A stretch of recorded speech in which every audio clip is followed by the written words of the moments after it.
It is my delight to introduce you to our speaker, Jimmy Sweeden, from the class of 2015.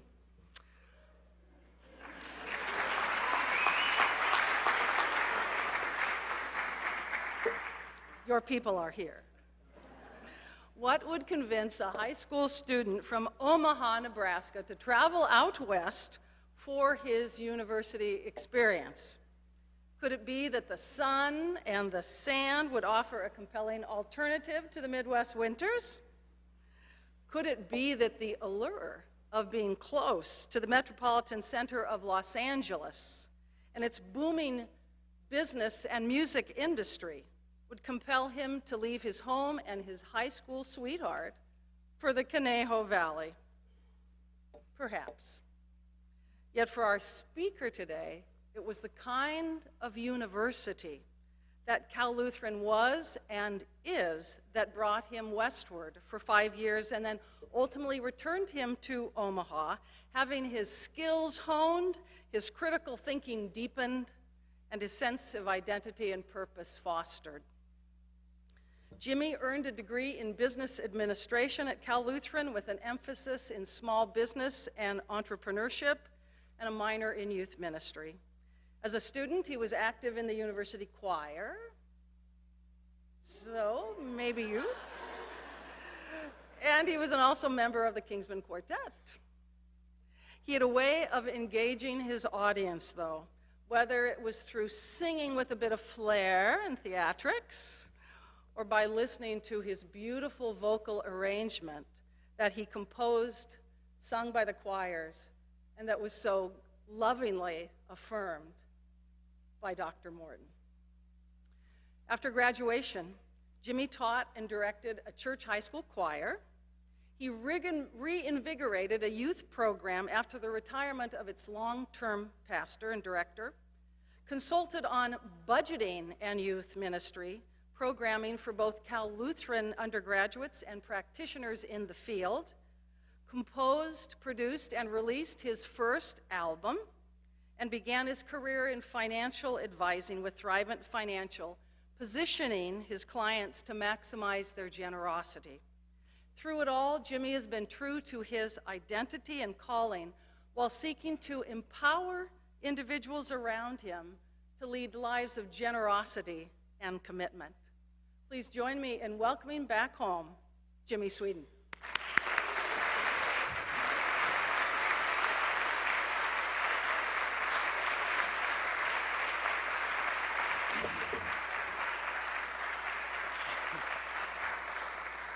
Wow, thank you.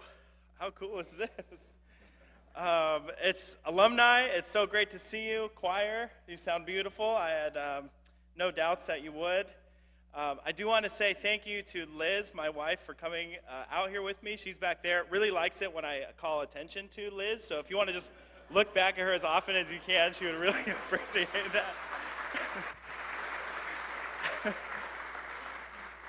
Liz and I got married about 1.5 years ago, and we got engaged. Yeah, thank you.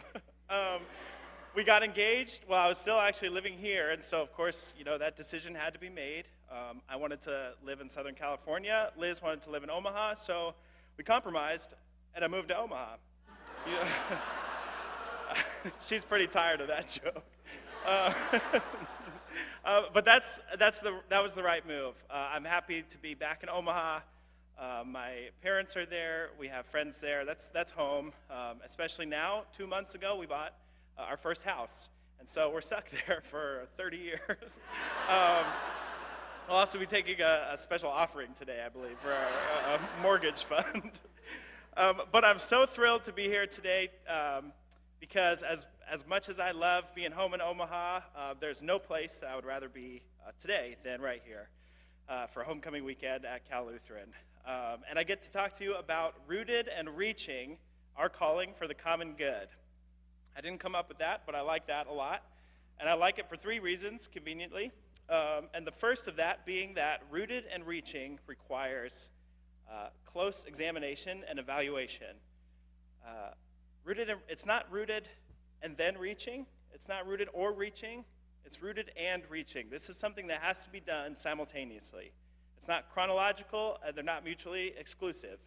What I mean by that is, so I'm a homeowner now, so I learned that if you have landscaping in front of your house and you have a retaining wall and you'd like to plant a tree in this landscaping, that eventually you'll have to remove that retaining wall. Otherwise, the tree will no longer be able to grow.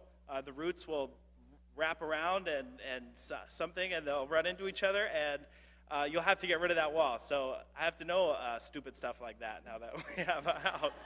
But what that means is this is something that has to be done at the same time. So maybe you're a person who likes to take on new challenges, likes to start new things, and take on a lot of different projects at the same time. And some things start to fall through the cracks. Maybe you're not able to be fully present. Maybe you just can't completely commit to some of the things that you set out to do. On the other hand, maybe you're somebody who gets really focused on what they're doing and can't think about anything else, and you're just stuck on maybe one project, and you have what I like to call analysis paralysis, where you overthink everything, and you're unable to actually take the next step. And so rooted and reaching requires constant examination of making sure that you're doing both of these things at the same time. Does that make sense? Cool. Thanks. The next reason that I really like rooted and reaching is it's messy. And here's what I mean by that. If you could picture a root system underground, I want you to just think about that. You don't have to close your eyes or anything, but think about a root system underground and think about what that looks like. It's not a grid. There's no 90-degree angles. Most of the time you can't tell where one root begins and the other ends. And if you look at a tree, a big tree, I know you have a lot of those here in Thousand Oaks. From far away, yeah, I like all the little hoops and hollers here. Keep those going. But from far away, a tree looks very well put together. It's symmetrical, it's beautiful, but when you walk up, you start to see that there's a lot of imperfections. You look at the individual branches, and some have leaves, some don't. Some have knots on them. Some are broken. Life is like that. Freshmen, sophomores, underclassmen, sometime within the last 3 years, somebody probably told you that college is the best 4 years of your life, and so enjoy every second of it. That's terrible advice. Sorry, it was well-intended, I'm sure, but it's bad advice for two reasons. One is that assumes that when you graduate, life just goes downhill, which is which is not true. I'm here to say that that's not the case. And I have proof of that with, again, if we all just want to look over at Liz today. My wedding day was also maybe not the best day of my life. It's a wonderful day, but every day being married to Liz has been better than the last, and I mean that. And that's, yeah, go ahead. But I mean that. Some of my best memories have happened within the last 3 years since I graduated. So don't worry about that part of it. The other assumption that advice makes is that that puts a lot of pressure on you to enjoy every second. And you may have figured this out by now, but you're not going to enjoy every second of college. And I'm here to tell you, because I wish somebody, when I was a freshman, I wish somebody had said this. It's not always like the movies. It's not always super fun. There's going to be a night where you're home and you're in your dorm room, you're not feeling too good, you have a paper due, you have a test to study for, and you just want to go home and hug your mom. And you can't. And that stinks. And I've been there. And so for whatever it's worth, I'm going to give you permission today to not always be okay and to not enjoy every second. You'll enjoy most of it. And in hindsight, you're going to think back to your memories, and you're only going to remember the good things. But while you're in it, it's messy. So let it be messy. Upperclassmen, right around the corner, you're going to be graduating, and you probably think that you have to have the rest of your life figured out. And I'm here to tell you that you don't. I have no idea what I'm doing. And here's a secret, nobody else does either. I challenge you to take somebody that you know, call somebody, whether it's a boss, a former professor, a current professor, somebody you admire, someone you think is successful, and ask them to tell you their story. And I guarantee that 9 times out of 10, they will tell you that if you had asked them 20 years ago where they would be today, their answer would be completely different. So don't focus on the finish line, just do what's next. I promise that is you will enjoy that better, and you won't have to worry as much. Now, I mean, keep in mind, have goals, but but don't feel like you have to have everything figured out today. Finally, the reason I like Rooted and Reaching and this idea is that it works best in community. Does anybody know what the world's largest known living organism is? It's not my Aunt Bertha. She's close second. It is a grove of aspen trees in Utah. We had a right answer over here. From the surface, it looks like just a forest of trees, but underneath the surface, it's all connected by the same root system, because Rooted and Reaching works best in community.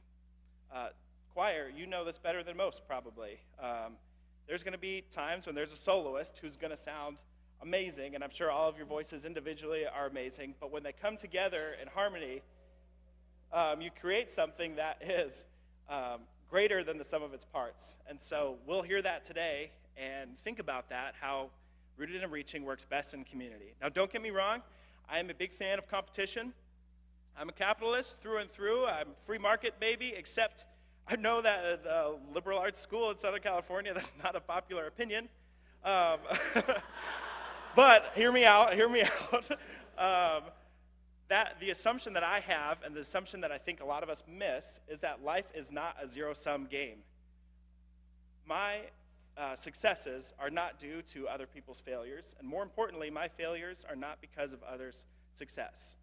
We're all in this together, and the best way to live this out, and it's very practical advice, and it's 2 words, and that's be kind. Don't confuse that with being nice. Being nice is pleasing other people and saying nice words, but being kind comes from a place of abundance. When we lose that mentality of scarcity where we feel like we need to hold everything to ourselves or somebody else is going to get it, and we change that mindset to abundance. Abundance will do wonders, and again, the most practical way to test that out is to be kind. If you can be kind all the time, your life will just produce the best fruits. It's truly amazing. It's free, and you will never, the best things in life are free. Except I do have a cool car. We'll talk about that another time. And that's a pretty great thing. But being kind is, being kind is free, and you will never regret it. I promise you will never look back and say, I wish I weren't kind that day. As a matter of fact, you're probably going to say, I wish I had been more kind that day. And so those are the 3 things that I hope you can take away from Rooted and Reaching. That's 1, evaluate your process. Make sure that you're doing not just one or the other, but that you're constantly looking at what you're doing and maximizing both Rooted and Reaching. It's messy. Give yourself permission for life to be messy. And finally, be kind. That's just going to do wonders. Now, before I close, I have to tell you that my senior year, I was asked to write a song for the honors banquet about my experience at California Lutheran, and I did. And President Kimball liked it so much, he asked me to sing it at commencement. And so I did that, and many of you have probably seen it on YouTube, maybe not. But I had to, as soon as he found out I was speaking today, the first thing he said was, is he going to play the piano? And so I have written a reprise to that original song that picks up on graduation day and takes us to where we are now. So hopefully, as I close, I'm going to move over to the piano, sing a little song for you that will hopefully wrap this all up and send you forth to your homecoming weekend. Don't leave after it. There's still more to go. But but it will hopefully get us all fired up for the rest of the weekend. So thanks for inviting me back. Thank you for listening, and I'll be right over here.